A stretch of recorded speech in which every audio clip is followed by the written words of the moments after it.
بدأت المحكمة الجزائية الابتدائية المتخصصة بأمانة العاصمة اليوم محاكمة 4 متهمين هم مصطفى محمد أحمد حسن المومري، وأحمد عبد الخالق علي حجر، وأحمد يحيى علي علاو، وحمود محمد أحمد المصباحي، بإذاعات إشاعة كاذبة ومغرضة ودعايات مثيرة بقصد تكدير الأمن العام.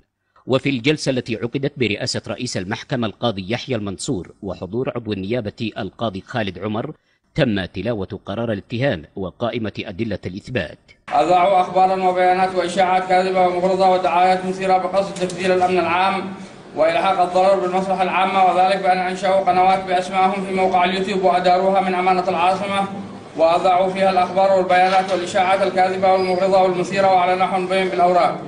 ثانيا، المتهم من الأول إلى الثالث حرضوا الناس على الفوضى والخروج إلى الشوارع واقتحام الوزارات وشل وظيفتها وعدم الانقياد للقوانين النافذة، بما يؤدي إلى خدمة العدوان المستمر في حربه وحصاره على اليمن.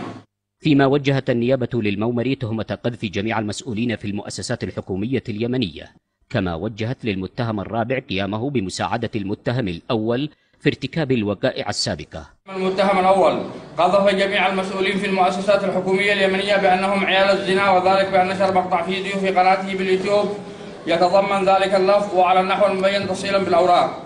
المتهم الرابع قدم مساعدة للمتهم الأول في ارتكاب الوقائع ألف وباء وجيم، وذلك بأن قام بتنسيق محتويات الفيديوهات قبل نشرها بصفته مخرجا وسكرتيرا مع المتهم الأول يدير كل أعماله وعلى النحو المبين تفصيلا بالأوراق. وقد أقرت المحكمة في الجلسة التي حضرها محامي المتهمين تمكين المتهمين ومحاميهم من تصوير ملف القضية وتقديم ما لديهم من رد ودفوع إلى جلسة الثلاثاء المقبل.